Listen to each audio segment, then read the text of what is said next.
At T-Mobile, our critical mission is providing unparalleled 5G coverage for when connectivity is mission critical.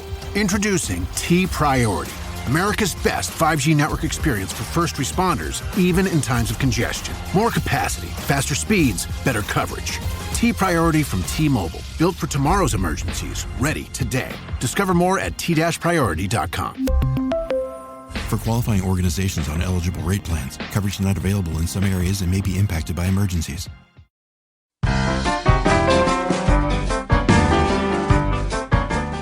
You're listening to the Animation Addicts Podcast, episode 120, The Princess and the Frog. All that in a bag of chicks.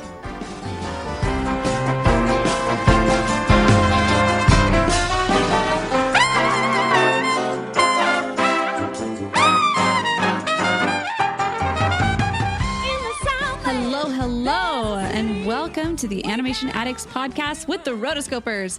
My name is Chelsea Robson, and my amazing co-host, Miss Morgan Stradling.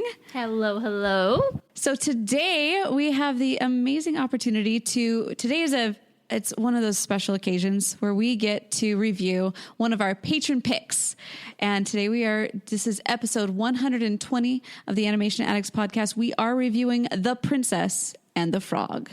And one thing you might notice is that our other co-host, the staple of the trio, Mason Smith, is not here today. Mason has some school projects they had to focus on, so we pushed the episode back, hoping that maybe he'd be able to make it, but alas, he could not. School is top priority, so he is off doing school stuff, and Chelsea and I are going to take the reins on this Chelsea Morgan episode, and it seems like whenever we do these, they're usually very princessy. It just happens to be, you know. It's true. We did The Swan Princess is a classic Morgan Chelsea episode. That's Tinkerbell, or Mason may have been on Tinkerbell, I don't know, but He was not. Okay, so very girly episodes just happen to be us, and that's not planned. It just happens. So I'm actually really excited to talk about The Princess and the Frog because I do like this movie. I have lots of opinions on this movie. I'm really sad Mason won't be here because Mason is a great host, has a great commentary. I love his thoughts and his reviews. So Mason, if you're listening to this, you will be missed. Very much so. Yeah, so if you are wondering, okay, you just stumbled on this, who are these girls? Why are they here and why am I here?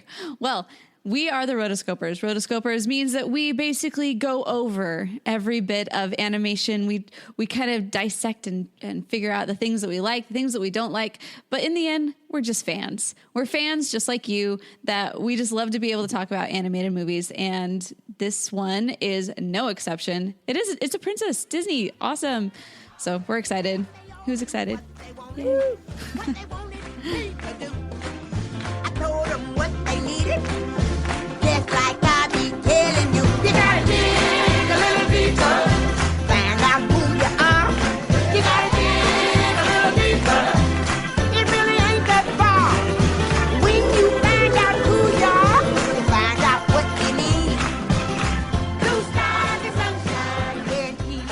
All right, so we are just going to jump right into this episode talking about it. Chelsea and I will have lots to say, but so the episode that we are reviewing, it's The Princess and the Frog. So this was a patron pick for this episode, which is really exciting. Hey, what's up? It's Wanda Sykes. I'm here to remind you about something super important, getting your breast screened. Because trust me, your breast health should be a priority. Early detection for breast cancer can change the game, which is why you should visit yourattentionplease.com to learn more. And do me a favor, if you've already had a breast cancer screening, remind your friends and family to visit yourattentionplease.com too. We gotta look out for our girls. And some just basic information about this film. So it is called The Princess and the Frog. It was produced by Walt Disney Animation Studios. It was released technically on November 25th, 2009. That had a very limited release, where it was only released in a few cities, but then its wide release was December 11th, 2009. It its budget was $105 million, and it made a hefty $267 million. So we will talk a little bit more about this film, its legacy, what it means for 2D animation. Was it a bomb? Was it a hit? And all of those things. And really quickly, you need to know about the directors. It is the amazing Ron Clements and John Musker of many, many Disney movies. They have done Treasure Planet, Little Mermaid, Aladdin, Hercules, so many amazing, films that we've talked about in previous episodes. They The Great Mouse Detective. They are the Disney duo, and they were actually brought back from, Disney retirement. In a way, they hadn't necessarily retired, but obviously I'm getting, just so you know, I'm getting this information from Wikipedia. Also, I am getting it from interviews and making of videos that we watched to prepare for this, as well as the art book. So it's kind of from all sorts of places. But before we go into this movie, I think it's really important that we jump into the history of this movie, because this is a very important film for Disney animation. And so it was actually Disney's return to the 2D animated form. So after Home on the Range, which was released in 2004, it was announced that they were shutting down the Disney animation as far as 2D was concerned, and they weren't going to do any more of that. However, when Disney bought Pixar around 2007, John Lasseter, who was the head of Pixar, was also brought on to be sort of the creative officer for not only Pixar, and basically the head of Walt Disney Animation Studios. And one of the things that he wanted to do was he wanted to, revive Walt Disney Animation Studios, because those years in the mid-2000s, early 2000s weren't its best stuff. It wasn't definitely Renaissance quality. However, so he decided, okay, let's bring Ron and John back for this film. And he gave them open to say, whatever, if you'd like to do the CGI, great. If you want to make it 2D, great. But could you come back? And of course they said yes, which is pretty cool. And this film has a lot of elements that are very traditional, classic Disney, very Renaissance-esque with, musical, 2D, princess. It kind of hits all these big things that made some of their films very popular in the 90s. So that is just a little history. We'll get a lot more about making, pre-production, and all sorts of things. But what are your initial thoughts of this film, Chelsea? I remember a lot of when this movie was coming out. And I remember thinking up to it when hearing about the fact that, oh my gosh, they are doing it again. They're coming back with this 2D animation. And I just remember you and I talking about it, just being so excited. And then we would always be talking about, oh, have you heard the voice of the girl that's going to be on as, Tiana? Have you heard this? Have you heard that? And we were just very excited about that. And also I remember, those are just some of the things going into the film. However, during the film, I was kind of my first impressions was I had a hard time with it the first time I saw it. Now, I will say that the second time going into it, I liked it a little bit more. But that first time I saw it, I had a hard time just because of the voodoo aspects, just because I've been around that in the past. I've had encounters with certain things that it's just I'd rather stay away from that. So that's why I had an issue with it. But in general, the art, the story, the people, I liked those aspects of it a lot. So for me, this was a film that I was very eagerly anticipating. Obviously, I was a huge Disney nut. Chelsea kind of went into it. We were talking about this film. I was so excited when it was finally announced. It was initially not The Princess and the Frog, but it was The Frog Princess. However, when Disney announced some initial things about this film, there were a lot of people that got up in arms, and it was seen that the Frog Princess title was sort of derogatory to the French, and so it was therefore changed.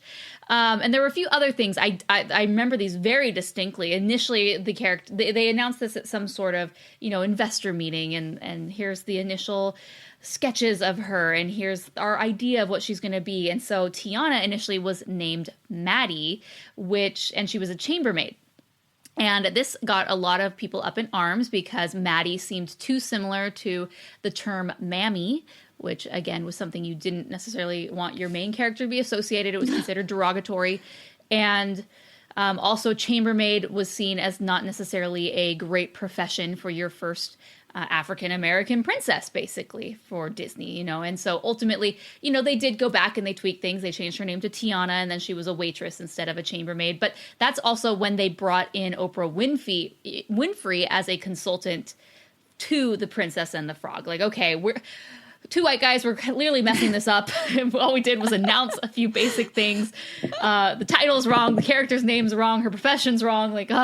And so they brought Oprah Winfrey in to be a consultant to kind of help guide this film. And so she's also one of the main characters in the film. Well, not main characters, but she is Tiana, the voice of Tiana's mom, which initially I was like, really? But, Oprah's decent actress, and she does a great job in this particular role. So yeah, I like her a lot in the role that she does. It's kind of minimal and very small, but it's good. So, okay, I'm still talking about my first thoughts because I have a lot of thoughts. This was a very, very important movie to me. And, one of the things that I definitely remember initially when this movie came out was the teaser trailer. And this is kind of the period where a lot more things were being released online and you were paying attention to the news online. I feel like I wasn't necessarily in the late 90s or early 2000s, like keeping up on every single little bit of news for the new animated film. Like I knew they were coming out and I'd see the trailer in theaters, but I wasn't necessarily looking them up online and following them as closely as I do now, obviously. And I remember when the very first teaser trailer came out, that was the one where Tiana is on the balcony and it's very short, but initially from the very beginning, I remember looking at her character design and the way that she was animated thinking, okay, that is Mulan. That is a near replica of Mulan. The guy who animated Mulan must be the animator for Tiana, and who knew? It actually is the exact same animator. So Mark Henn did a great job, but it was just really funny that his style was so recognizable to me that it was almost as if they were the same character in the way that they moved. So that's interesting. But then when the movie did come out, so, we've talked that, we've gone on missions for our church before, and I was on one of these missions at the time that this film came out. And when you're on a mission, you're really focused on the work and serving the people, and you don't go to movies, you don't go on the internet really, other than to email your family, and so you're kind of disconnected from some of the things that you might normally be connected with. And so when this movie came out, it was like right in the halfway point before I was going to come home, and so I did not get to see this movie when it initially came out, even though I was probably one of the biggest fans for this movie. I do remember when I'd go to the grocery store to buy food, I would see the promotion for it, and I'd get really excited. And someone gave me a big book of stickers for this film, and they were really big stickers, and I actually still have them. Like, there's this big one of Lewis. And I just remember looking at him thinking, like, this is so cool. And the whole reason I was so captivated by this film, and I'm so sorry, I'm just like rambling, but when there's no Mason, I guess Ramble. It's me. Yeah. The reason I was so captivated by this film, it was just this return to the 2D form just made me so excited because there was just so much legacy and history that Disney has, and being one of the best to do 2D animated films, that I just knew that this was going to be good. Now, is it as good as some of the films from the early 90s or some of my favorites? I don't think so. But there are some very, very good things about this film. So those are kind of my initial thoughts about this film. And I can't wait to talk more about my opinions for the next hour. Here's a fun unknown. I didn't know this, but the code name for this movie while in production was actually Orpheus. Oh, so yes. I was like, interesting. I always find it really interesting, like with these little tidbits. They're like, how are we trying? I wonder how they came up with that. It just makes me laugh. So something that's interesting. We rented this film on Amazon to watch it. So if we don't have the movie or it's not on Netflix, we rent the film because, we like to support the creators of the film, obviously, right? And so I thought it was really cool. On Amazon, they have this thing called X-Ray, where for each scene, whoever is in that scene, it will show you their actor who has voiced each character. So when Tiana's talking, this box will pop up. You can engage or disengage it, but it'll say, okay, this person is voicing this character, this person is voicing. But there's also a little tidbit box, a little trivia. So every scene sort of had this little behind the scenes tidbit And there were quite a few of them, and I was sitting there and I was reading them, and I learned a lot from these X-ray bonus clips. So if you ever want to rent a movie from Amazon, not all of them have this. This is actually the first time I've ever seen this, so I think it might be maybe a Disney thing. I don't know, but definitely check it out because I thought it was really cool, and I learned a lot that I hadn't read anywhere else. Yeah. So good stuff all around. Yeah, and it was really nice because as you're watching it, all these like Claire is practicing her breathing for her upcoming yoga retreat in Bali. Has she ever done yoga before? No. But Claire worked with Empower on her savings and investment strategy. She got good at money, so she can be a little bad. Empower. Invest well, live a little. Join our 19 million customers today at empower.com. Past performance is not indicative of future returns. Investing involves risks. You may lose money. Advisory services are provided for a fee by Empower Advisor Group, LLC, EAG, a registered investment advisor with the Securities and Exchange Commission. Om Namaste. the actors came up and you're like, oh, I don't have to like think, who is that? I'm like, oh, that's nice. Yes. And I get to see your pretty picture. I'm like, It's one of those fun things. So kind of going back to this film, like in my research, this is considered the film that sparked the Disney neo-renaissance, which is kind of like the second renaissance. While the film had great critics, critically acclaimed, it just didn't do amazing in the box office. And it's funny because as I was reading different articles, initially Disney announced this film to be a success, that it definitely had doubled, almost tripled its budget. But, when you look back and you think about this film, I don't think the perception of Disney toward this film is that this film was a success. I feel like it's been painted in the light that it is not a success for Disney. It was a flop. That's why we're not doing 2D anymore. And but looking back at some of these initial reports, Disney was like, yes, this did great.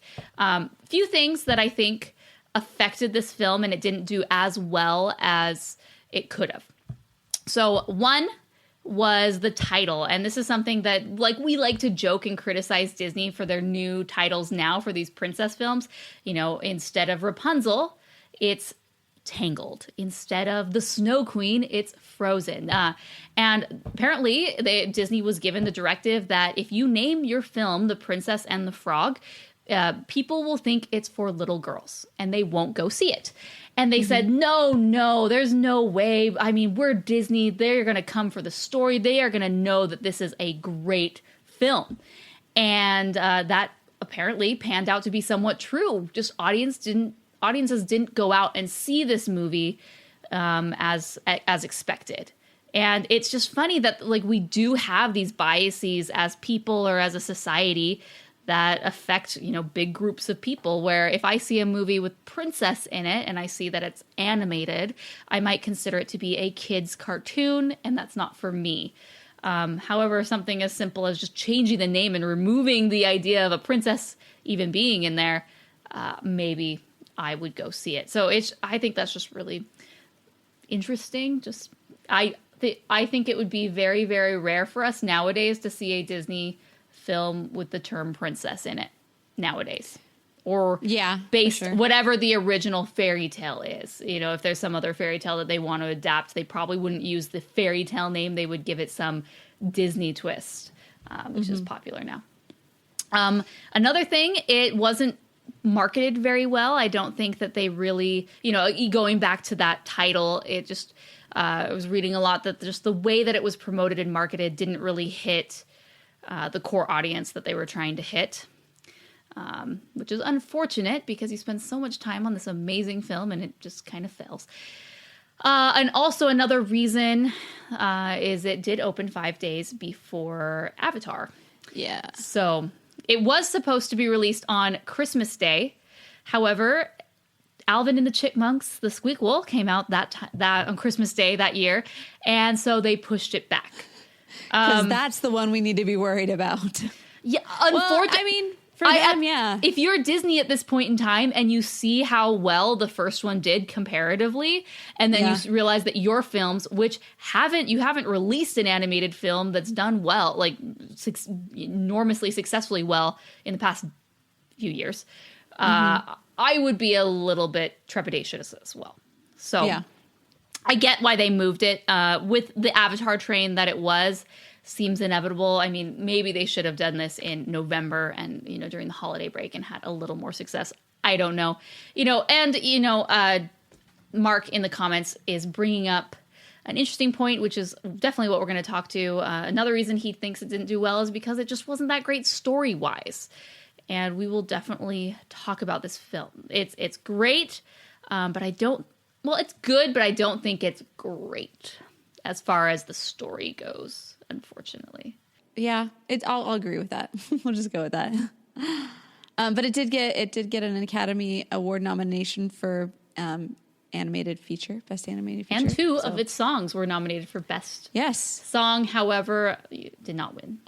So let's should we just talk about the music, because that's one thing that definitely was key. Like, we want to bring back Disney 2D animation and we want it to be a musical. So one thing that Lasseter he didn't want this to feel like it was just hitting the same beats that they hit in the 90s, literally. So he did not go with Alan Menken. He instead went with Randy Newman, Randy Newman is basically the Pixar guy, the Pixar music guy. So he has a great relationship with him. He knows he's good and successful, so he brought him over to do the music. Now, there is a lot of songs in this. And I want to know what you think. Are there too many songs in Princess and the Frog, or just right, or not enough? I didn't think that there were too many songs. I felt like there was just a disconnect from the characters still, though. Because normally what the songs are supposed to do is they're supposed to make you see inside the character. You're supposed to make you develop the character. And there is quite a bit of that, but I still didn't feel like I connected, as far as like Almost There was nominated, and also Down in New Orleans for Best Original Song, which is kind of sad that both of those got nominated, because that's, breaking up your audience. So you're not going to get like the surefire win. So that's probably why they didn't win. Can't split the vote. Can't split the vote, man. But as far as like character, Randy Newman, I'm listening to his stuff and I'm like, you're good, Randy. You're good. Because he just is. He's got he started out as in the pop scene. And then later on, he was just like, you know what? I'd rather like do movies. He's really good at it. I'm pretty positive he's done way better in movies than he ever did pop. So, and I love his voice. He's great. Yes. I actually love the music in this film. I love all the songs and I love the score. I just feel that it feels very Disney. It feels, very Disney musical. However, it's different. We have a different vibe. And I do think that since it is set in New Orleans, that we definitely get to go a different route with the music than we normally would. It does still feel big and grand and Disney Broadway-esque, but it just has a different flair, which I appreciate. And I think I read that he was actually from New Orleans or lived in New Orleans. Oh, nice. So this was something he was excited to do. His wheelhouse. Yes. I like it. So there's quite a few songs. Down in New Orleans, I love that very first song that opens up the scene, because we really get to see, I think it sets the vibe of the film. We see Tiana, she's working. Now, it's hard because I want to talk about so many different things.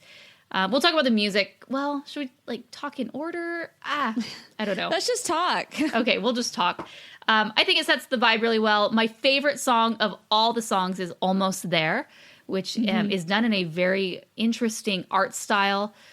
Although I feel that song needs another verse. Every time it comes on in my car, at least, I belt it out, and it just ends so quickly. And I just would have loved another verse. Obviously, if this were on Broadway, it would be expanded. But again, there are lots of songs in this film, and so they couldn't all have 4-minute songs.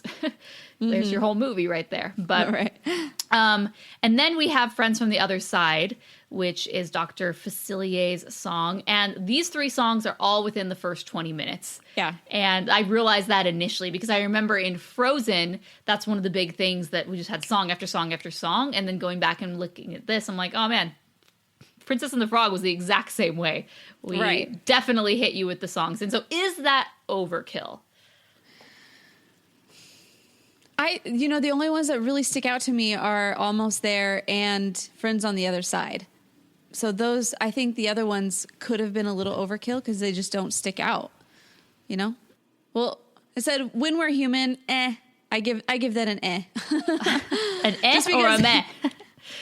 Eh. The thing I didn't like about When We're Human is because it made me just 100% think of All Dogs Go to Heaven. Mm-hmm. Like they're on this alligator throating down the swamps in New Orleans. Mm-hmm. Like that's just singing a song. And I just like, that's all this is. And then it also had the whole like, When We're Human, but it made me, it's a good song. But it's just the fact that it made me think of so many other things at the same time. It just made me feel like it wasn't original. Mm-hmm. So yeah. Few other songs are going to take you there, sung by Jim Cummings.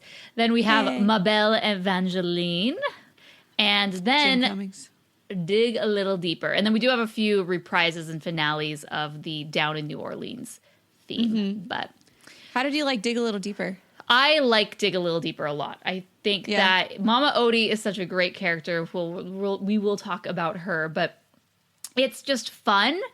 And it just like makes you want to dance.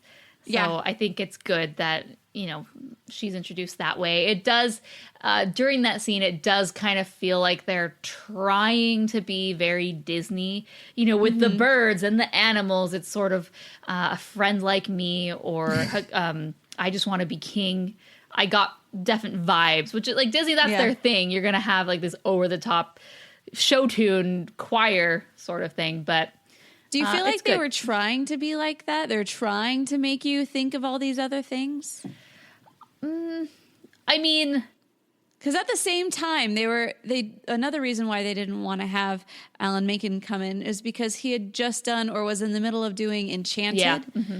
And so because of that, I can totally see in that one, they're trying to make you come back. He had just done it because it was right before they had opened it back up. Okay, so yeah, so that one you knew that they were trying to get you to those reminiscent because it was kind of in a joking way of like, oh yeah, ha ha. Well, I don't know if the lyrics necessarily evoke that, but it's the animation and everything that's happening in the scene. It's or Be My Guest, where you just have all these ancillary background characters that come out of nowhere who suddenly are part of your show tune choir. Mm-hmm, mm-hmm. So whether that was intentional or not, I don't know, but it's a good song. It's good. So, okay, let's just go into our characters. Can't start off without talking about our lead, Miss Tiana. Miss Tiana. Okay, when they open up the scene and you have both the kids there together, it was one of those interesting things. Like you show the difference of what her best friend kind of grows up as, and then as juxtaposed of where she's at. And I don't know if I liked that, honestly, because I understood why it had to kind of be that way, but I don't know. It wasn't I didn't particularly like it. You didn't like the inequality that was shown? Not the inequality. I just felt like they did a good job at making them friends and not having there be like a fighting between them or any jealousies. Like you could tell there wasn't any jealousies there, but I feel like there could have been a little bit more development in their friendship as far as like why they're friends. Yeah. It really only seems that they're friends because her mother was the best seamstress in all the land and made all of Charlotte's dresses, right? And so because she was always being fitted for these dresses, they just became friends. And I'm sitting here, I'm thinking like, wow, how nice that you just let everyone come into your house. And not only that, bring your kids and hang out with my kids. It's like, hey. Yeah. But I do like their friendship. I agree that maybe there could be a little bit more development there, but then again, there's only so much time. Mm-hmm. And there's only so much you want to focus on. Mm-hmm. But that was just my thought of as far as them. It wasn't the contrast. It was just the fact that I'm like, I don't completely believe it. Mm-hmm. So that was my problem with that. But at the same time, you really like I like her animation. I like the fact that they show that she's kind of more the level-headed one from the get-go.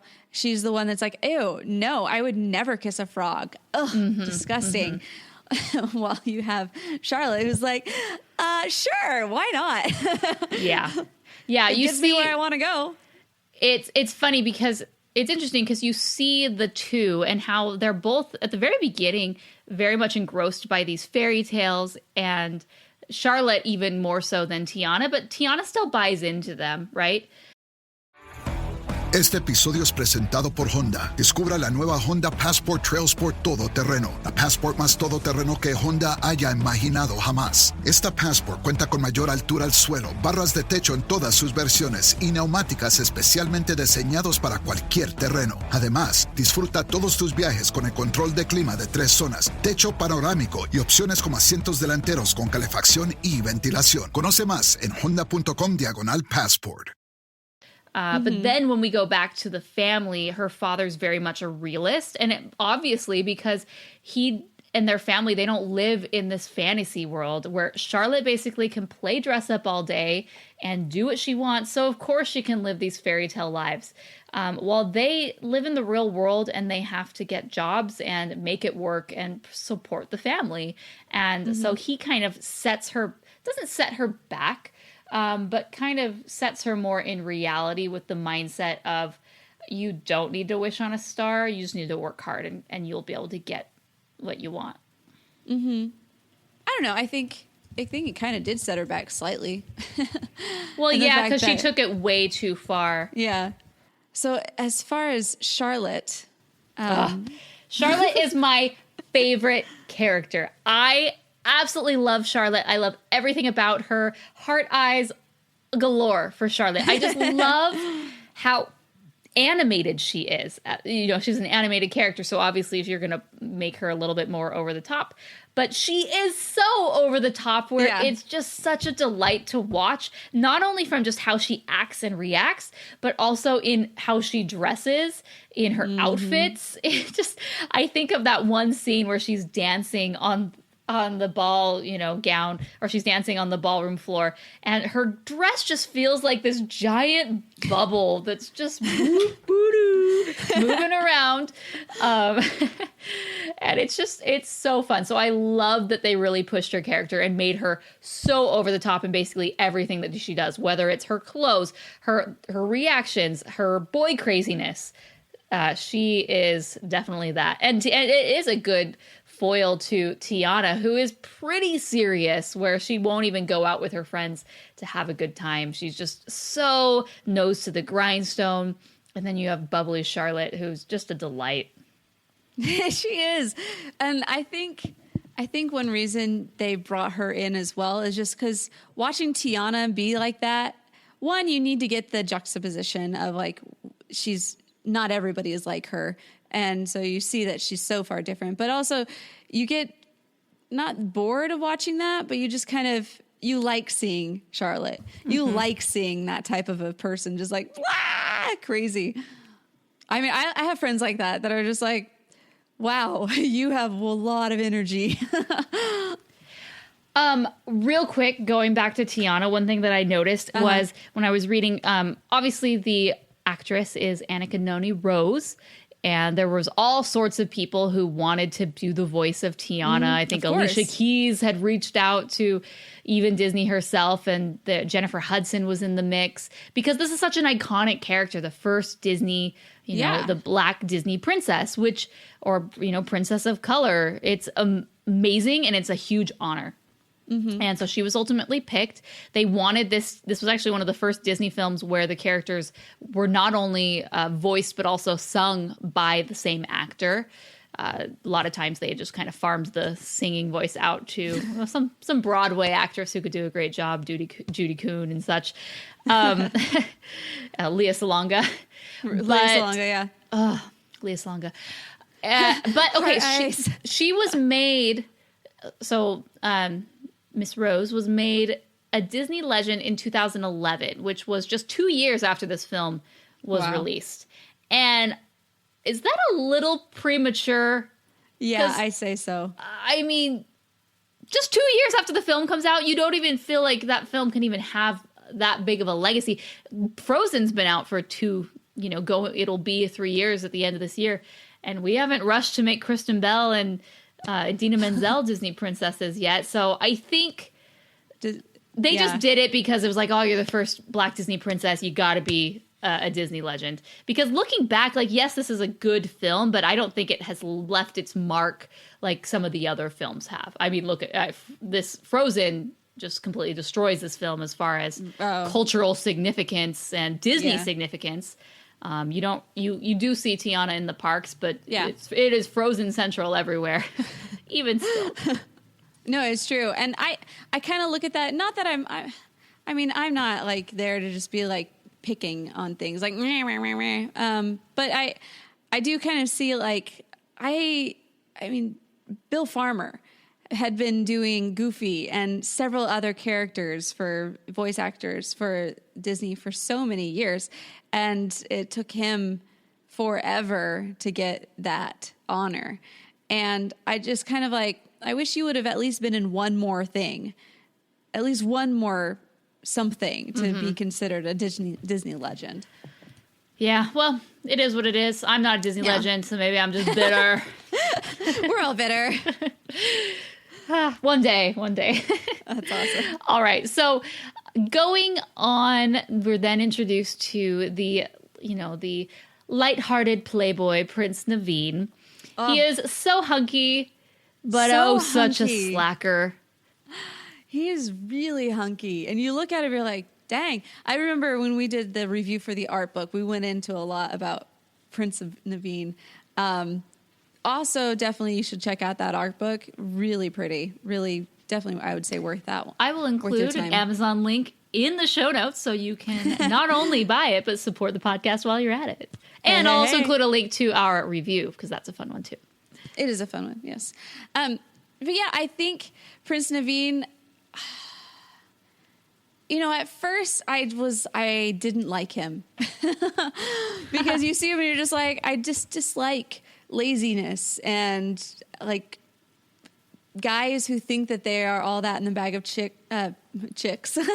They're all that. They probably have a bag of chicks with them. They probably have a bag of chicks. So it's just like, I just am not a fan of this. Like, that's just my own prejudices coming out, which I'm sure that they were trying to push a little bit just to show you also the juxtaposition of her and him and her and everyone, really. Yeah. So basically, Tiana is just like out of this world, very different from the world. Yeah, and it goes to show at the very beginning, like, these two are not going to get along. They're not a match. But it's funny how opposites attract. And yeah, both of them do change by the end of the film and are able, to grow. I think they did show his growth pretty well, though. Like, the moment he kind of opened up a little bit and he was like, I don't know how to do anything. He's just kind of like, I do this because I can't do anything else. So that kind of made you think like, okay, I can kind of forgive you for that. But at the same time, do you? Like, do I really forgive you? Well, you are cute. Okay. I think it's really interesting, this whole premise of him. So he's from this imaginary city, even though we're set in, country. We're set in New Orleans, which is, grounded in reality. And then he's from just some other country. And it's just really funny that he is royalty and his family has cut him off because he's so lazy. And they've cut him off until he can learn the value of responsibility. And I just sit here and I think, would a king and queen actually do that? And he seems to be the heir, right? He is the heir to the throne. So, well, they did have a backup, Well, yes. The 6-year-old. Let's hope, please, by the time that he grows up, that Naveen can at least learn his lesson before that happens. But Maldonia, I thought that's what it was, but I didn't want to say it and mess it up, and then comments galore. I thought that, the parents cutting it off, definitely that wouldn't happen in the day of tabloids and... but they do show him in the newspapers, like, oh, he's here. So I don't know. Maybe they And just really don't care. I feel like if you cut him off from, the family riches, obviously, that he's still going to make it work because he's a prince. Like, he could go to any other city, any other country, and just the fact alone that he is a prince is going to open so many doors for him, so many parties. You can stay here, eat our food, be a mooch. You're the prince. I love it. So I know I'm like totally picking this apart, but that's basically what he did. He came here. He didn't get to act on it because he was taken away by Dr. Facilier and, thwarted his ability to mooch even more. But Charlotte opens up her house to him and says, you can stay with us and, come to our ball, do all of this. And so not much has changed. But yeah. Yeah. So the whole frog thing really was a step in the right direction for him. Yeah. So going along with Prince Naveen, there's Lawrence. And I didn't like Lawrence just because I didn't understand why he turned on Naveen so quickly. It wasn't, and that's the kind of one of the main problems I have with Lawrence and Dr. Facilier is that I don't feel that their motivations, we had enough time to really believe them. Or get to understand why they would be saying, acting a certain way. But particularly Lawrence, I mean, the only thing we see is that, he's having to tote the bags around and usher Prince Naveen around. But I didn't really get like such a vibe that he was so bitter about this and upset that he was just going to turn on Prince Naveen at a moment's notice. And it really, like, he just had such a weak will where I don't think this was his intention when he came here, but he was just influenced by Dr. Facilier saying, hey, I have this other plan. Do you want to be the prince? And he said, yes, that's great. But, like, didn't take any convincing. It was really weird. And so that's kind of like the main problem is that I feel that the villains and the antagonists aren't very believable in their motivations. So going to Dr. Facilier, we do slowly kind of understand that he has this debt, basically to the voodoo gods and whatnot, and needs to pay it off. But I'm just sitting here and I'm seeing how he's kind of has this big hoax on Naveen, and I'm like, well, is this a normal thing? Does anyone who comes into your shop to do tarot card reading just suddenly turns into a frog or goes missing or like? Or does this just happen to be a one-off? Because if that's the case, you would be out of business pretty fast because people would figure you out. But it just seems that he kind of like roams around and I don't know. That was very confusing to me, his whole situation. And I didn't like it. It just didn't feel that it was. And yeah, obviously. Yeah, I didn't like it.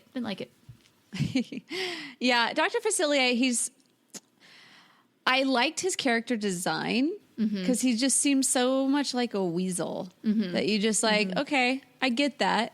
And I can understand that you're obviously the guy that we're supposed to hate. But as far as, like I said in the very beginning, it was just like the fact that they had to go into tarot card reading and everything, it just kind of like irked me just like a little bit. But that's the culture. It is the whole culture. Voodoo and New Orleans thing.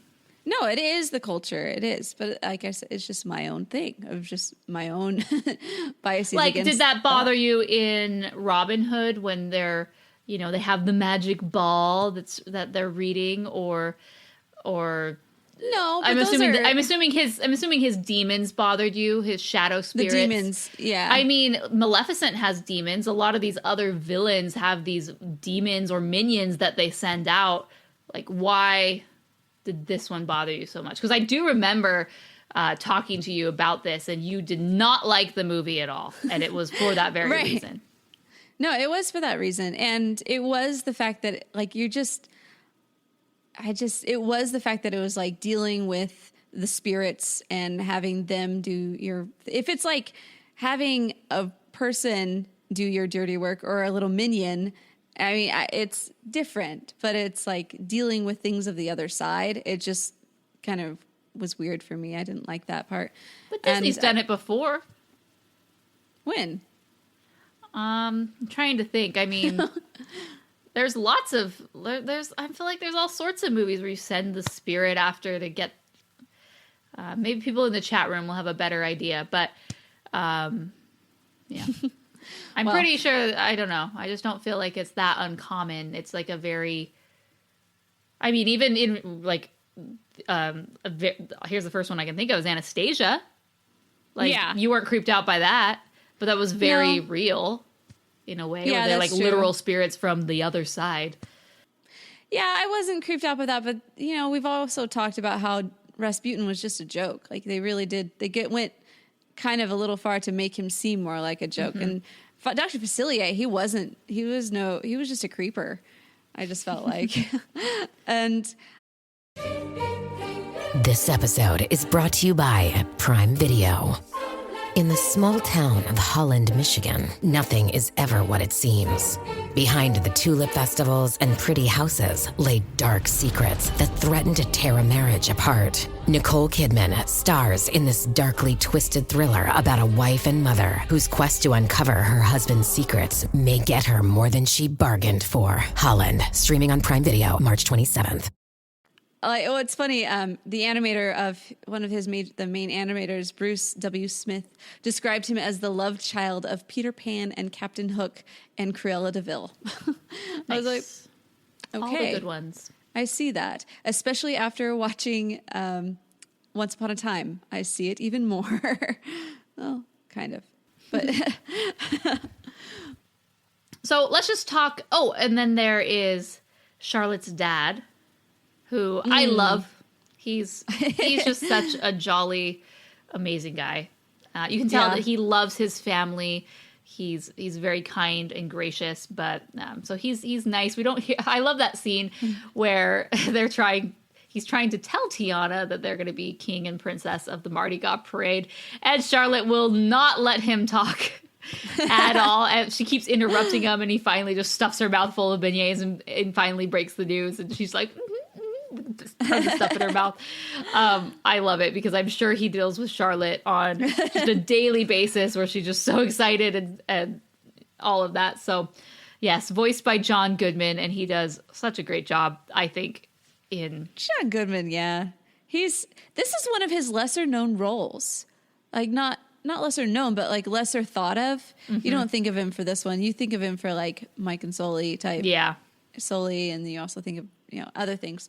But this was he did a good job, and I felt like his jolly old sense of being was really well done for, especially going along with Charlotte. Like you could tell that, well, of course Charlotte's going to roll over him, and like, okay, but no more Mr. Pushover. Here, do you want a puppy? Yay! From the very beginning. So before we go into the bayou, let's talk about like the human scene, everything that happens there. So are there any moments that stand out to you in these opening scenes while they are human? Definitely the part where you meet Prince Naveen, where he's just dancing away and having a good old time. Yeah. And then you see that side of him, just how he likes just to have fun, and he likes just to be.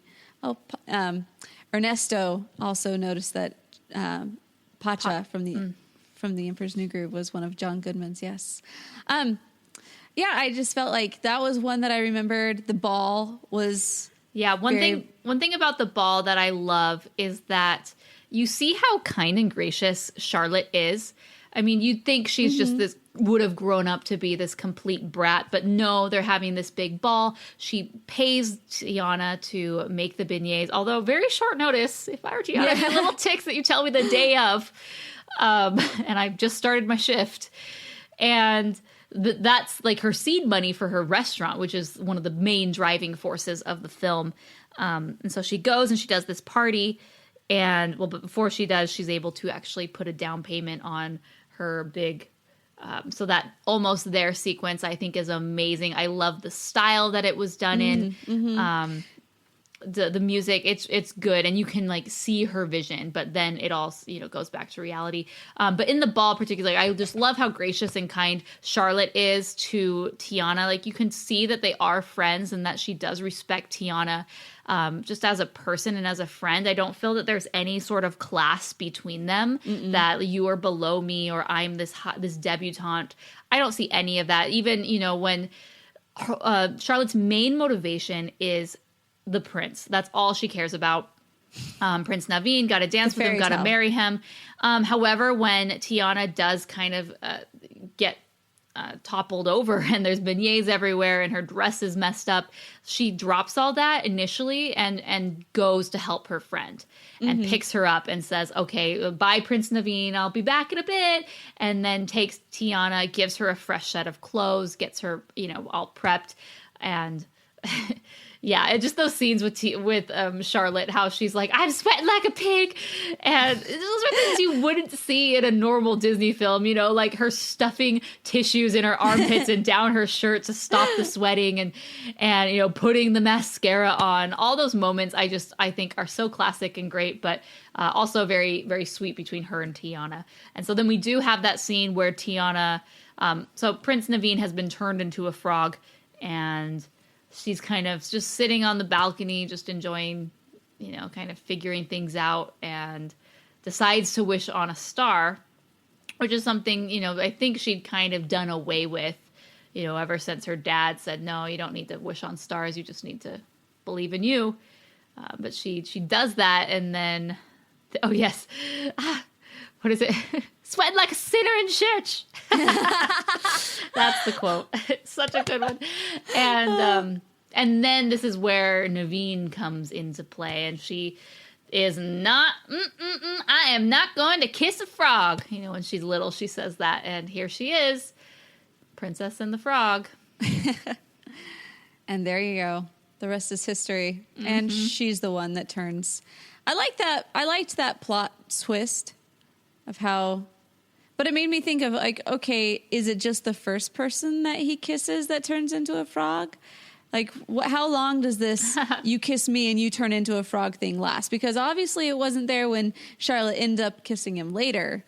So I don't know where that comes from. Yeah, it's just a weird plot device to get them both to turn into frogs. And, so one thing as we move into these frog sequences, I don't know about you, but as I was reflecting back on this movie, I realized that my favorite scenes were when they were human.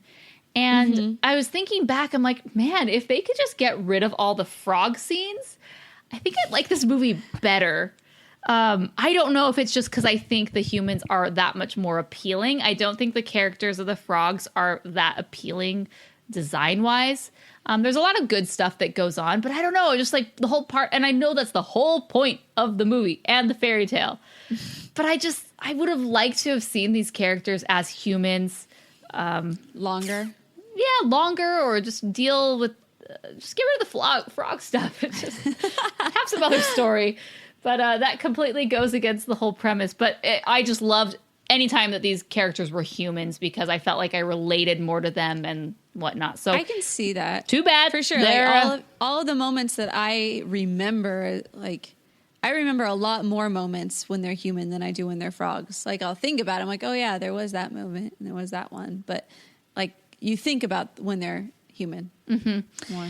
So they are frogs. There's nothing I can do about that. They are frogs. And so we meet a variety of characters. One of them is Louis the alligator, who I love. He is such a delight. A good one. Yeah. Yeah. I did, once again, I'd had total flashbacks of All Dogs Go to Heaven with him, though. So, but it was all good. All good. All good things. All good things. So I like Louis. He is this alligator who loves jazz music, and he's quite an accomplished trumpeter, trumpet player. Yeah, there you go. And he, I just love that little flashback where he tried to go onto one of the boats, and everyone just screams and runs away, but that's his dream. So the main plot point in this film is that everybody, whether you are an alligator or you are a prince or you are Tiana, or even Charlotte, is you have a dream and you want it to come true. So, we're going through the bayou, and then Louis is going to help them out and find Mama Odie. And then obviously another character we're introduced to is good old Ray. Jim Cummings, the man himself. Yes. We've talked about how we love Jim Cummings. The last time I remember really going into that was on Balto, because that was like the first time we'd ever seen him as like the main antagonist. Other than Raoul in Aladdin. But that's not the main. True. He's an ancillary. Yes. Yes. That's a good one too. Had that like moment of like, oh yeah. But yeah, this one, oh my gosh, he brought out this character where he brings out his Bayou accent. That's just like, yes, Don Carnage. I got it. Sorry.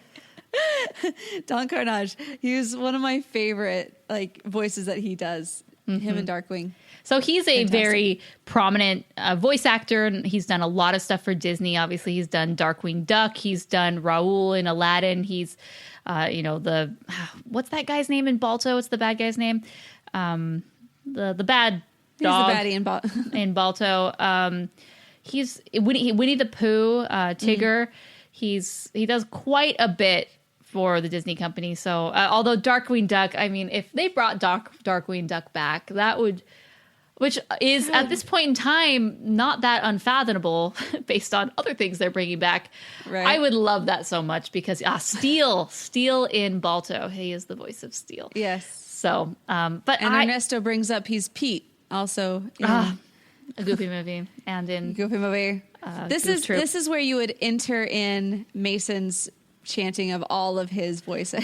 And he would do the voice and he'd do it so well. But this is just such a different voice because I think sometimes with his characters you can definitely like tell that it's Jim Cummings. But this one, he's so good. I love him. I would love to interview him or meet him, but alas, we must continue on. So he's Ray. Ray's great. And Ray has a little big giant crush on Evangeline, who is a star. And I think it's just interesting because you think he's crazy this whole time. You're like, what is going on? And everyone else seems to, non-Firefly species seems to think that he's a crazy, but they just go along with it. Ultimately, Tiana does kind of dash his hopes when she's angry, but turns out that, hey, he was right all along. So at this point in time, they are in the bayou, and Mama Odie. Let's talk more about Mama Odie. I like Mama Odie. I felt like, as far as the romance goes, because the whole time I'm kind of waiting for this moment when Tiana and Prince Naveen actually, like, do I believe it? Because this whole time I'm thinking, do I even believe that she, who is rockin' awesome and the go-getter of the year, to this guy who is totally peacock, and like everything I despise. At what point in time will I find some goodness and that will they come together? And I actually really thought they did a good job of kind of putting them together. And you did see that he liked him, or she liked him a little bit more, and he liked her a little bit more around this time. And Mama Odie kind of brings that out, saying, you guys need to dig a little deeper. You're looking for the wrong thing. So I appreciated Not what you that. need. It was a good. Yeah, so I do think, so then there is that sequence where there's kind of the hillbillies in the swamp and they chase them, and I could do without that scene, I guess. However, this scene was where I did notice the animation. So we haven't gone too much in detail about the animation, but so the animation for this obviously is hand drawn. And at the time that this film came out, there was, Disney had developed the CAPS system, which is a way to digitally ink and paint 2D animation. And it was developed in the 80s and used all through the 90s. But by the time they decided to do this film in 2D animation around, mid 2000s when they were producing this, they realized that, first off, CAPS had been done away with because they shut down all 2D animation. So obviously they weren't continuing to develop it and maintain it. So it was basically outdated. So instead they actually got software that was just off the shelf and were able to animate using that. So thought that was pretty interesting. They did continue to use the 2D scenes on paper because some of the animators really struggled. They did some tests with the short, and the animators struggled trying to do their characters, digitally on tablets. and it just had the same feel. So the actual characters were done on paper, and then everything else, the effects, the backgrounds, those were digitally in Photoshop, and then After Effects for the other effects. And I definitely noticed this weird merging of the animation in this scene with the hillbillies, because there's a scene, and you can go back and watch it, where they're all standing in a bush. This is where we're first introduced to them. And Toon Boom software was what they initially used. So thank you, everyone. And so anyway, so they're standing in these bushes, and they're like talking about the frogs. And the way that the leaves that they're standing in and those bushes move didn't feel very 2D to me. It felt more of like what we see in TV animation, where things just sort of like it's almost as if you grabbed a point and moved it, and it like everything shifts. And I don't even know if that makes sense. But anyways, that was the one part where I was kind of taken out, because I was noticing how they were doing their background animation, and it just felt so different because it just didn't feel like the same style at all. Total minor critique. Everything else was great, but I definitely noticed that, and maybe it was because I was watching it in HD on my computer and I was very close to it. But anyway, that was my 2 cents about the animation. Although the character animation is second to none, it is top notch. A lot of great animators worked on this. Andreas Deja did Mama Odie and her pet snake. Like we said, Mark Henn did Tiana.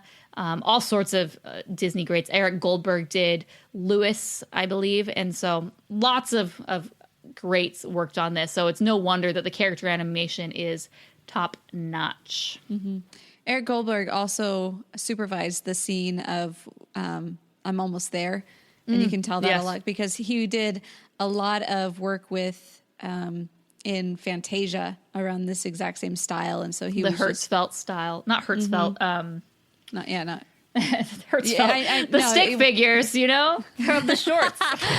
It's He talks a lot about this. They used it in Fantasia, but also it definitely inspired the genie and the style, the line style of Aladdin. I can't remember his name right now, but it's one of his icons. Back to us. Yeah. So the chat room will always alert us. Anyways, so you know, Mama Odie, you know, they thought she was going to be the answer to their prayers. She was going to solve all their problems and turn them into humans. And she just kind of ushers them out and says, hey, it's what you need, not necessarily what you want. So figure it out. But she does say, however, that if the prince marries or kisses a princess before midnight, that all will be well. And did she say before midnight, or is that self-imposed? I think that's self-imposed, because Charlotte was going to only be the princess until midnight. So they just kind of assume that, okay, we have to do this before midnight. And so they're like, great, we got to, because she was the princess of the Mardi Gras parade. Mm-hmm. Right. Yeah, so I just don't remember if they actually said that or not. Well, because remember, there's the whole clock ticking down. She was only the princess for the one day. And so when the clock strikes 12, she hurries and tries to kiss him, because otherwise her title is gone. So yeah, I love the scene where they're going back, and Lewis just happens to fit right in because it's Mardi Gras and everyone's dressed in animal costumes, and he gets to jam out with these musicians, and it's so cute because he just wants this so bad. And then he ends up being in the parade. And unfortunately, when he has to save the day, he lets this, facade away and scares everybody. What's new? He's like, Al Hirschfeld. Thank you, man. Ernesto is on a roll. He is giving us all of the answers. It's hard because we can't look this up really quickly because we have to keep the discussion going. So, although I'm totally disrupting the discussion by bringing it back. Anyway, I like that scene. And then there's, what do you feel about the proposal? Too soon? Too soon? Yeah, I would say that was too soon. But then again, it's frog lifespan, so who knows if that's gonna be faster. I know they've gone through this incredible journey together that no other people probably have gone through, turning into frogs and bonding and escaping death and all sorts of amazing things. However, I and I know we only have 90 minutes, right? There's not very much time to make this relationship be believable, but I don't know. I feel like, did it have to go to marriage so soon? Yeah, it did kind of take me off guard as far as like he's actually pulling out a ring. Like, what? Where did it come from? Yeah. Yeah. Where did he get that? And I think, that was one thing. Like, really, the proposal? I think a proposal later on, like after they maybe, I don't know. 90 minutes. And we get the reason for the proposal. Like the reason this can't just be a relationship. It has to be a engaged relationship is because to tie this up and to break the spell, which is, I love the plot point where he has to kiss a princess, and by marrying Tiana, she becomes a princess, and that breaks the spell. I think that is so cool, and I love that. But I don't know. Maybe they could have been frogs for like a year, after the fact. And maybe they were. I don't know. I don't know. Because there was no actual... So many stupid nitpicks. But I do. So kind of before we get to that, there's this rush for Charlotte, and Charlotte, Naveen loves Tiana so much at this point that he's willing to basically give himself to Charlotte, say, I will marry you. Like, he just doesn't care. He's like, I'll marry anyone at this point. I'm just desperate. Hence the early proposal. But he's like, yeah, I love her so much. I want her to be happy. I want her to get what she wants. And it's almost like this blackmail, but it's kind of this backtrack blackmail that doesn't make sense. He's like, okay, if you kiss me, I will marry you.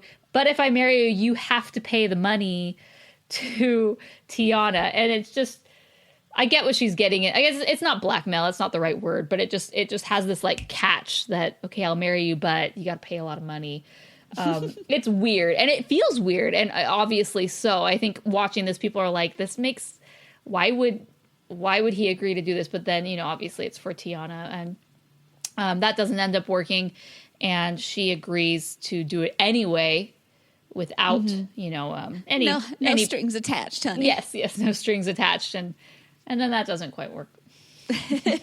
And she's like, I'm still kissing, I'm still a frog.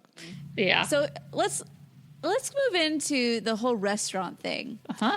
So looking at that restaurant, my family owns a restaurant, and so I know what goes into upkeep, and I know what goes into keeping up with codes. Now, granted, this is the 20s; they didn't have codes particularly. At least the codes they have now. But still, like, there were no codes. Place. Let's be real here. There was no code in the 20s for your building needs to be up to. Maybe there were a few, but they could have got away with a lot. Right. And so, like, you see how much that she actually has to go into this. There is not going to be just, okay, I put a down payment on this place and now I'm in business, honey. Like, you're not going to be able to take care of this. And I'm looking at this the whole time. This is my, like, total pragmatic, like, looking into Disney side. I'm just like, honey, this is way more of a problem, more of a headache than you want to get rid of it. Also, the location. Yeah, it's by the docks, but really, that's like a weird location. It's like all these places on either side. Are you trying to just turn the block around? I don't know. But that's true. Like, now it's cool to have waterfront property, but back then, like, that's actually like the shipping distribution hub. Like, there's going to be smelly fish everywhere. There's going to be all sorts of boats, really noisy. It's not like nowadays, like, oh, let's turn this abandoned warehouse into a chic restaurant, which is and it's all the hipsters are going to come. It's So anyways, continue. So I'm looking at this, and then you also see, like, they've got all of these lights fixtures, and that chandelier alone. Chandeliers are not cheap. Like, you are definitely looking into, you better be a prince for you to get your dream, because there is no way whatsoever that you're going to actually get this done based as on the rack that you're on right now. So yeah, that was my, like, moment. Chelsea rant. She can pinch a penny. Let me just tell you. And she is able to pinch those pennies and stretch pinch those pennies because the final result is quite nice. I like it a lot. It was a nice. I would definitely go to that restaurant if it were today, for sure. And we finally have a home for Louis, the gator, and everyone's totally cool with it. Yes. So, yay, we've overcome that hurdle in society. Here's a fun thing there where it said the name of the band is written on the drum kit, and it's the Firefly 4 and Lou. When in Disneyland they have the Firehouse 4 and 2, which is the Firehouse band that plays right outside at Disneyland. So I thought that was a good nod. Mm-hmm. Yes, nod. Like it. Yeah, I like how it wraps up. I like that she got her restaurant and her dream, and I wish her the best. It seems to be a huge success. I wish her the best. Go for it. Wish you the best. So the movie ends, and it's happy. It is beautiful.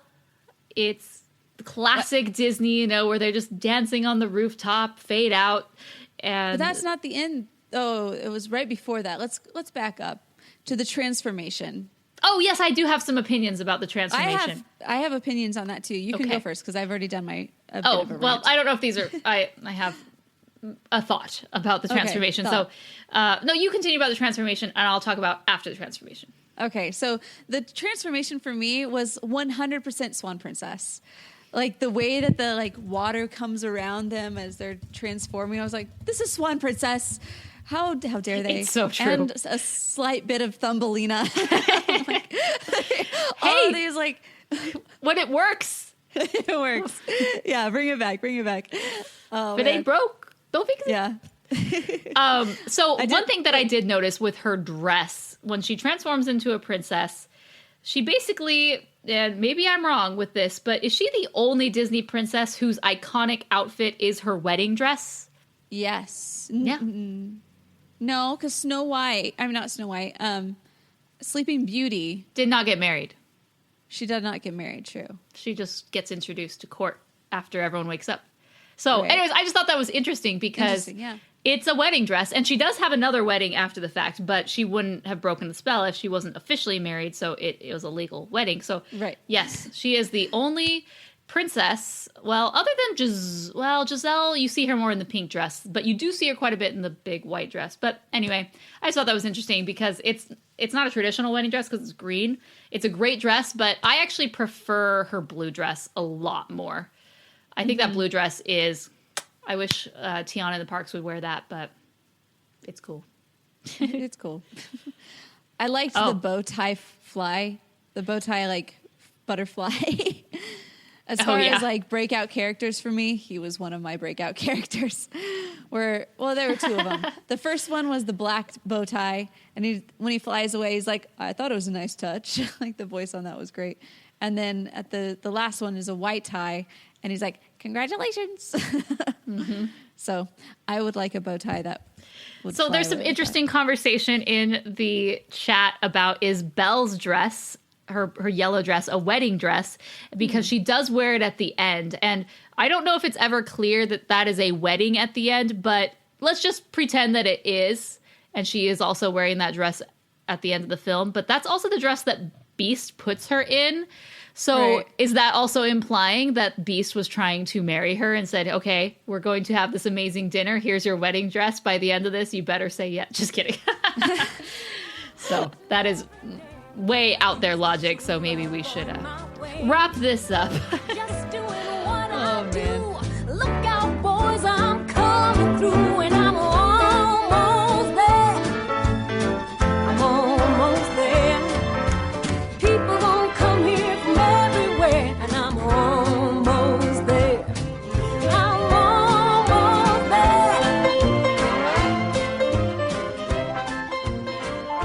So we do have quite a few fun voicemails. Yeah, so let's go into voicemails before we give our thoughts on it, because the voicemails this week are quite good. They're always good, but they give their thoughts in addition to some good questions that will continue to have some good discussion. So our first voicemail is from Chad. So take it away, Chad. This episode is brought to you by Progressive Commercial Insurance. Business owners, meet Progressive Insurance. They make it easy to get discounts on commercial auto insurance and find coverages to grow with your business. Quote in as little as 6 minutes at progressivecommercial.com. Progressive Casualty Insurance Company. Coverage provided and serviced by affiliated and third-party insurers. Discounts and coverage selections not available in all states or situations. Howdy, Rotoscopers. This is Chad, just chiming in for your Princess and the Frog podcast. And I have to say, I am thrilled that you're doing this one because, man, I could say a ton about Princess and the Frog. It is a great Disney film. It's got a great message. It's got great music. It's got great humor. It's got great hand-drawn animation. I mean, this is hands down across the board an A-plus hit of a Disney film. And maybe people won't agree with me on that, but I think it deserves to be up there with the other classics like The Little Mermaid, Cinderella, Beauty and the Beast, because it's definitely got that feel to it. Like I said, I love the message. Tiana is probably among my favorite of the Disney princesses because she works for what she wants. Favorite song is Almost There because, again, I love that message of working for what you want. And, you know, if you look back on your life, you can relate to that because I think we've all had those moments where we're almost there and we're working real hard each and every day. I think my favorite humorous aspects of this film have to be Charlotte and Ray. I adore Charlotte. She is probably my second favorite in this film, and Ray's just a nut. And like I said, the animation is amazing. I personally wish Disney would go back to doing more stuff like this. So yeah. Thanks, Chad. And so our next one is actually going to be from Mystery Person, because they did not leave their name. They ask a good question. Hey, Rotoscopers. I'm so excited that you guys are reviewing The Princess and the Frog. I love this movie. I think the songs, especially Almost There, are amazing. And I think one question I have for you guys is, why do you think Disney decided not to market this film as much as the other 3D animated films that come out? Thanks. Bye. All right. Why did Disney decide not to market the film as much as the other 3D Disney films that have come out? I think it was a combination of not so much that they decided not to market it. I think it was more of they kind of figured out the best ways to market it a little late. Mm-hmm. I believe that's kind of what happened there. Because I don't think that any Disney film goes into it, I'm just not going to market this, you know? Yeah. It's more of like they really just didn't know how to get their audience. They were not at the top of their game, during this period of time. This, is arguably the one that kicks off the new era. However, I don't think it's the pinnacle or the peak of the new era. It just is the beginning. And there still was some learnings. It's the new guard, I guess, new people in charge. And so I think they were kind of trying to do, okay, what have we done in the past? What do we want to do now? And Jimmy decided to come in. So anyway. Jimmy. Anyway. All right. So our next one. So thank you for Mystery Person. If that was you, let us know. We will give you credit on the next episode. But our next caller is Mark. Hey, Morgan, Mason, and Chelsea. It's Mark. I hear you guys are reviewing Princess and the Frog, so I'm just calling in to leave a voicemail, and hopefully I can actually make the live podcast. Princess and the Frog, for me, it's not one of my favorite films, and it's a film that I find particularly average throughout. I think the story is average. I think the characters are average. I think the songs are average. I feel everything about it is average with one exception, and that's the gorgeous hand-drawn animation. Up until this point, when people would ask me which side of the fence was I someone who preferred traditional animation over computer-generated animation or vice versa? I was pretty neutral at this point. I didn't really have a favorite. But when this movie came out, and just seeing the traditional hand-drawn animation from Disney, which we hadn't seen in a full-length feature of the Disney canon since Home on the Range, it literally felt like a breath of fresh air to me. And this was the film that converted me to being a preferrer of hand-drawn animation over computer-generated animation. Although I, of course, love both. But yeah, the gorgeous animation is pretty much the only reason I would watch this movie over and over and over again. And anyway, one question I have, I'm not sure if you guys will discuss this in the podcast or not, but generally we're in the age where they call it the Disney revival period. And most people seem to say that it started around this time, that Princess and the Frog was the first one in the revival. But there are also differences of opinion, some saying it started in 2008 with Bolt, and others even go back further, say 2007 with Meet the Robinsons. And for all I know, there could be people who say, no, it actually started 2010 with Tangled. But so the question I have for you guys is, where do you think the actual start of the Disney revival was? Like how in Renaissance, generally it's pretty much consensus that it was Little Mermaid, that was the beginning of that. But in terms of the revival, where do you think it actually started? Sorry for the long voicemail. I'm looking forward to hearing your answers. Bye. All right. So where do we think that this revival kind of started that we're into right now? That's hard. Was it Meet the Robinsons, or was it Princess and the Frog? So Meet the Robinsons, and then Bolt, and then Princess and the Frog. So you're either cutting two films out or you're starting it here. So, I mean, some people can say that it was when the new guard came in with Meet the Robinsons, because this was John Lasseter is now in charge. And so you have a lot of these options, or a lot of these people that kind of like ushered it in. I honestly wasn't the biggest fan of those two movies, though. I mean, Meet the Robinsons I thought was a really good movie, but for whatever reason, it doesn't have that replay value for me. And then this one, Bolt, I've only ever seen once, and it was a good movie. I thought it was a good movie, but it also doesn't have the replay value. I don't think, for me, I think it started with Tangled. I think that one was the one that really pushed it off. Hi, Jimmy. Jimmy is making his appearance. Does he have a shirt on? No, okay. He just looks like he's wearing a tuxedo. So, it's hard because technically, like you said, you could make it under the new guard, so it is Meet the Robinsons. However, just going by my feeling of this, like this is not canon, this is just, if I were to categorize it, I would call it Princess and the Frog. I feel like Bolt and Meet the Robinsons, while decent films, I don't think they're as good as this film. And it sort of reminds me of the Oliver and Company and the Great Mouse Detective films, where those were good and they were leading the path to get to this, Little Mermaid Disney Renaissance, but you wouldn't classify them as that. They were more like breaking the ice for that period, and that's what I consider those two films. If you want to include them as part of the Disney Neo Renaissance, great. But I really do think it kind of starts with Princess and the Frog. Well, as far as our ratings... Wait, we have one more. Oh, we have one more. Sarah. Right. Sarah. Good old Sarah. Here we go. Bum, bum, bum, bum, bum, bum. Are you ready? Hey, Rotoscopers, it's me, Sarah, and I am here to leave a voicemail for your Princess and the Frog episode. I actually really like this movie. It's not like my favorite Disney movie. That would be Oliver and Company, which I'll still need a review. But I love the song. I love this movie. I love the songs.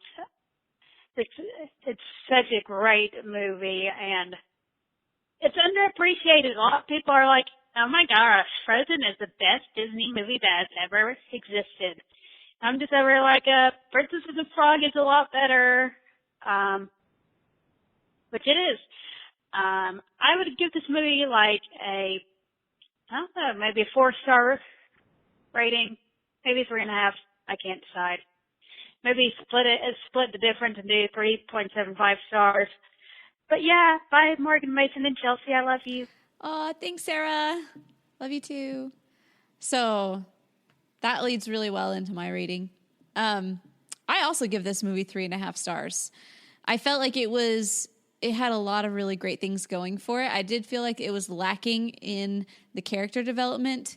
I love a good song though, and so you have good songs in there, so that's why I give it even that 0.5 more than just the 3-star. But I felt like there was ways that it could have been improved, and that's just where it resonated with me. Perfect. I'm going to give it 4 stars. I think I can very comfortably give it 4 stars because there are things that when I think back about this film just make me really excited, and I think, yeah, Princess and the Frog, it's so good. But then when I actually go and watch it, there are parts of the film that just don't really do it for me. It's not on such one of these higher planes or upper echelons of great storytelling. It's decent storytelling, but there's certain things that I do struggle with. I do like the character of Tiana. I absolutely love Charlotte. Naveen, while he is hunky, he's not my favorite Disney prince, and I don't know if that has to do with his personality or he's slightly underdeveloped. The villain really doesn't do it for me. Someone did mention in the comments, I think it was Fatty, who he said maybe if the father's death could have been tied to Dr. Facilier, that could have maybe made it a little bit more real and close to home and give him more motivations. But anyways, I love the songs. I love the 2D animation. I'm absolutely thrilled that this film exists for that reason, because and how sad. It's been 7 years since we basically have had 2D animation in a feature-length form from Disney, which is so sad. But 4 stars. I like it. And if people would like to go back and watch this film, if people suggest, let's watch Princess and the Frog, absolutely, I'm always up for it. So yeah, I would be too. We had one more question in the chat I thought you should answer. Who is your favorite Disney prince, Morgan? Oh, just me. Just you. I love Aladdin, and that's because I'm somewhat biased towards that film. I really do have. But you can't go wrong with Prince Philip. I think he really does embody a great Disney prince in having not only a personality for once, but also he's very courageous and brave and actually does something to progress the story and save the princess in this situation. So I do like him a lot. So him and Aladdin are kind of my top princes. Nice. And all right. You're allowed to add yours too, I'm Kelsey. allowed to add mine. Yeah, I would definitely. It's all about Prince Philip for me. All about Prince Philip. Oh, Thanks, yes. guys. So, correction. Man, why does this always happen? It's actually been 5 years since Winnie the Pooh was the last 2D animated film. And I know better than this, to forget Winnie the Pooh. Like, it's my pet peeve when people forget Winnie the Pooh. And what did I just become? My pet peeve. I forgot Winnie the Pooh. So we need to do that movie soon. However, we are not doing Winnie the Pooh anytime soon, unfortunately, although that would be really cool. I would love to do them back to back, the Many Adventures of Winnie the Pooh and then the other Winnie the Pooh that came out in 2010. However, we are not doing that. We are going to be doing a patron choice. So just to go back and give credit where credit is due, Courtney O'Keefe is one of the patrons, and she selected Princess and the Frog. So thank you for picking that, and thank you for being a patron. Our next patron choice is from Jasmine, and Jasmine gave us 2 recommendations, but her first recommendation hadn't been done yet, so her second one was The Black Cauldron. But since we have not done her first pick, we are going to do it, and it is Lion King 2, Simba's Pride. Awesome! I don't feel like we get to do these direct-to-DVD sequels very much, and so I am really pumped for this because I remember loving this film when it came out. I can sing some of the songs for you right now if you like, but I will hold off until the episode. But what a great, just fun movie to do. We're still on our Disney train. And then after that, we will be doing Ratchet and Clank, which is a new release that is coming out. And I think that'll be very interesting to review. But again, get your voicemails in for our Lion King 2 episode, rotoscopers.com/voicemails. Or again, you can leave us a phone number. Call us from your phone at 406-646-6575. We'd love to hear your thoughts on that film, or when Ratchet and Clank comes out, send us your thoughts on that as well. We'll just keep them in the hopper, ready to go for the next episode. And a big thank you to the patrons. We can't do this without the patrons. Huge thank you. And patrons really are dominating all of the movie choices nowadays. It's either a new release or it is a patron pick. And our hands are tied. We do not really pick the movies anymore. And I must admit, I am loving it. It's fun. It is fun. It is very Disney-centric, which I'm not complaining about. But there's lots of really interesting movies that do get picked.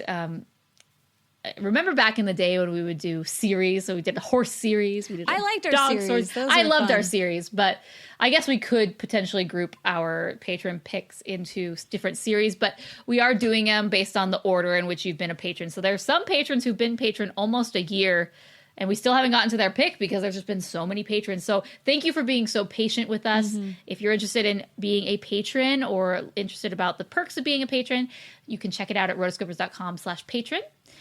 And any last words, Chelsea? Last words. Last and final words. Thank you, guys. I mean, seriously, it's been a fun night. It's been a lot of fun being able to go back and talk about the Princess and the Frog. It's really been great. Definitely, if you want to check out any show notes, head on over to rotoscopers.com/120. 120 episodes in. Be sure to leave a comment there because we are there and we do, respond. We do like and favorite those comments, and we like being able to talk to you guys there, and also leave your opinions, questions, whatever you like there. And then also, if you're going to be tweeting about this episode, which you totally should, you should use the hashtag AnimAddicts, or about the specific episode, AnimAddicts120. And then also, as Morgan said, the voicemails. So you can check out our individual locations. I have been doing a lot of Snapchatting lately, which, hasn't always been the case, but that's where I've been as far as social media goes, and Instagram. Those are my two big ones right now. You can check me out on Instagram, Chelsea Robson, on Snapchat, on Chelsea M. Robson. You'll get to know my dogs really well. So, and then Morgan, where have you been mostly lately? I have just kind of not been as active on social media, but I'm always on Twitter, Instagram, and of course Snapchat. So all of the above at Morgan Stradling. Awesome. You can also check out Mason and all of his fun stuff on Twitter, Mason SMTX. Also thisanimatedlife.blogspot.com, and also his masonsmithprofile.com. Yes, and just so you know, Mason, if you are listening to this, you have been getting a lot of love in the chat. So you were missed. People said, wow, I've never heard Chelsea and Morgan analyze a movie so much. Well, that's what happens when Mason's gone. Mason, we love Mason. He has such great insight. So I am happy to let him do like 80% of the talking. So he will be missed this episode, but he will be back for Simba's Pride. Get ready. So with that, we will leave you here. And until next time, we are the Rotoscopers. I feel like you were going slow trying to catch up with me, but I was going slow to catch up with you. We just need to go normal pace. Anyway, thanks, guys. Dreams do come true.